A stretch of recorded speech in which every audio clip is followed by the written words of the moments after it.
disebabkan penyakit-penyakit yang sukar untuk kita rawat. Contohnya macam HIV. Okey. Jadi penyakit-penyakit sistemik lupus, penyakit yang berasaskan imunisasi badan, susah untuk kita rawat. Tetapi generalnya penyakit yang selalu orang Melayu kena, berasaskan peredaran darah, jantung, strok, gout, apa saja, buah pinggang rosak, semuanya akibat peredaran darah. Dan satu lagi yang penting sekali ialah hormon. Sistem edaran darah kita penting untuk bawa oksigen dan makanan. Yang tu kita kena tahu. Akar kepada penyakit bermula di sini. Apabila oksigen dengan zat yang kita makan pada hari ini tak sampai ke sel, apa jadi? Rosak. Itu saja asas dia. Lepas tu ditambah pula dengan sistem hormon untuk keseimbangan keseluruhan tindak balas kimia di dalam tubuh tak stable. Sebab apa yang kita tak tahu ialah apa yang kita makan pada hari ini mempengaruhi hormon di dalam badan kita. Pemakanan kita sendiri akrab kepada segala gangguan emosi, nafsu, awet muda dan awet tua diri anda terletak di hormon. Tetapi hari ini tak ada orang sembang. Tetapi 2012 ada satu doktor bersembang di dalam TV tentang hormon, tetapi dia cerita tentang hormon wanita. Itu pun kaya. Dia cerita macam mana dengan hormon, kita makan produk ni, hormon wanita jadi seimbang balik macam muda, kita jadi muda. Murah saja, RM400 sebulan. Itu pun laku. Pada hari ni setiap minggu iklan dalam Metro. Memang laku yang ni, produk nombor 1 di Malaysia dari segi hormon wanita. Jadi sebenarnya kalau kita tahu benda ni sebenarnya lebih murah daripada itu kita boleh main. Kita boleh jadi muda pada hari ini pada kos yang rendah saja. Mula jadi guna harga yang murah, tetapi kesannya tetap sama. Yang kajian oleh University of Heaven, dia kaji bahawa dia membuktikan bahawa hormon testosteron adalah hormon ibu kepada segala hormon. Ibu kepada segala hormon. Maksudnya di sini dia membuat kajian. Jikalau hormon lelaki kita, hormon testosteron. Kalau lelaki, testosteron. Kalau perempuan, progesteron. Kalau dua-dua ni seimbang, okey, apa penyakit sudah hilang? Itu kajian, dah terbukti. Okey. Dengan apabila hormon kita tinggi, normal balik macam mana kita muda. Tengoklah. Tapi yang ini kita buat kajian, secara normalnya manusia, apabila kita semakin berusia, hormon kita semakin menurun secara slow. Sebab apa Allah bagi macam ni, dia kena turunkan sikit.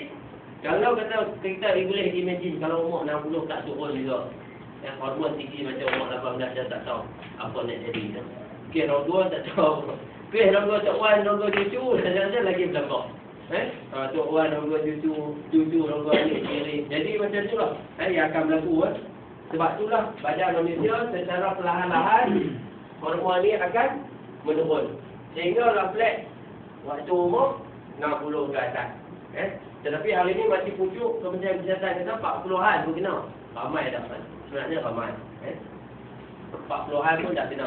Kalsium meningkatkan kadar pengeluaran testosteron. Dengan kalsium sahaja kita boleh tingkatkan hormon kita. Simple. Dengar macam tak percaya tapi ni kajian. Dengan kalsium saja kita boleh balik kepada muda. Hormon kita dulu. Simple. Kajian membuktikan. Tetapi kajian ni membuktikan bahawa kalsium tu mestilah daripada tumbuhan dan buah-buahan. Bukanlah kalsium daripada sintetik. Itu kita kena tahu. Apa bezanya? Kalsium menyebabkan insulin menurun. Nampak? Benda yang paling penting untuk orang di Malaysia. 4 juta kita kencing manis. Kalau tahu rahsia ni, kaya kita. Selama ni kita duk cari-cari apa lah ubat kencing manis. Apa ubat kencing manis? Tetapi kajian membuktikan kalsium boleh turunkan insulin. Apabila insulin turun, kencing manis tak ada. Apabila kencing manis tak ada, berarti pucuk pun tak ada. Senang. Apabila insulin rendah juga menyebabkan badan kita awet muda. Susah senang penyakit. Nampak? Senang. Apabila hormon testosteron kita tinggi, hormon tumbesaran kita pun tinggi. Hormon tumbesaran, hormon yang paling mahal sekali kalau kita nak inject dalam badan kita. Saya rasa 1,000 satu injection. Kalau kita baca sahabat dulu, Madonna inject 1,000 injection dalam sebulan sekali. Sebab nak bagi mudah. Tapi sebenarnya rasio dia senang. Pemakanan. Pemakanan. Insulin tinggi bersamaan dengan testosteron rendah. Sebab tu orang kecil badan tak ada ya. Tak kena mati busuk. Confirm kena. Sebab dia related. Dia berkaitan. Hormon testosteron ni dia rendah apabila insulin tinggi. Jadi hari ni kita nak uraikan orang Melayu confirm insulin tinggi. Melayu confirm. Ya, kalau kata di USA ya, yang terbaru. Yang ni bulan lepasnya soalan. Teknik manipulasi hormon di USA dia buat kajian. Orang perempuan bersalin dah ni di sana dia buat kajian. Dia injek hormon saja, hormon cinta. Dia panggil hormon endorfin. Injek perempuan tu bersalin tak sakit. Kurang sakit. Nampak? Simple. Bukan injek darah pun. Injek hormon manusia balik. Yang mana dia ekstrak secara semula jadi dia injek kurang sakit. Itu adalah teknik yang terbaru di USA. Jadi di sinilah teknik ni lah yang kita nak bawa di dalam Syobel, di dalam nak membantu merawat kawan-kawan kita. Sadar saudara bawa kita yang sakit kronik. Simple. Kita kronik macam dengar buat teknik-teknik yang pelik-pelik dan berhasil. Ini adalah salah satu yang pelik dan terbaru. Secara semula jadi. Sebab itulah kita datang pada hari ini di dalam satu revolusi pemakanan secara saintifik. Okey. Cuma yang tadi kita nak tahu hormon kita secara semula jadi makin lama makin turun. Maksudnya kita tahu dah umur 40, 50 kita seksual kita semakin menurun. Jadi itu yang kita takut dan kita pun semakin lama semakin tua dan letih adalah salah satu tanda-tanda awal hormon kita rendah. Sebab apa kita selalu kaitkan letih dengan tak cukup makan. Dan sebenarnya kalau kita puasa pun tak letih. Sebab apa badan kita ada lemak, sumber tenaga. Jadi pada hari ini jika kita ada sumber lemak tetapi kita letih adalah hormon. Penyebabnya satu ya, hormon. Okey. Sebab faktor-faktor luaran ni.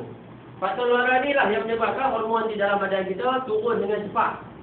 Sepatutnya 60, ada lagi 50% baki. Balance. Lawan ni jadi 50 kosong. Sebab yang pertama makanan yang kita makan pada hari ini semuanya tak ada lemak. Tak ada lemak. Apabila tak ada lemak, hormon nak buat macam mana? Tak ada hormon.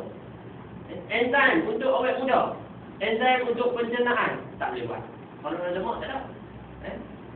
Yang itu kita kena tahu. Makanan yang lemak tak ada, selalunya adalah gula tinggi.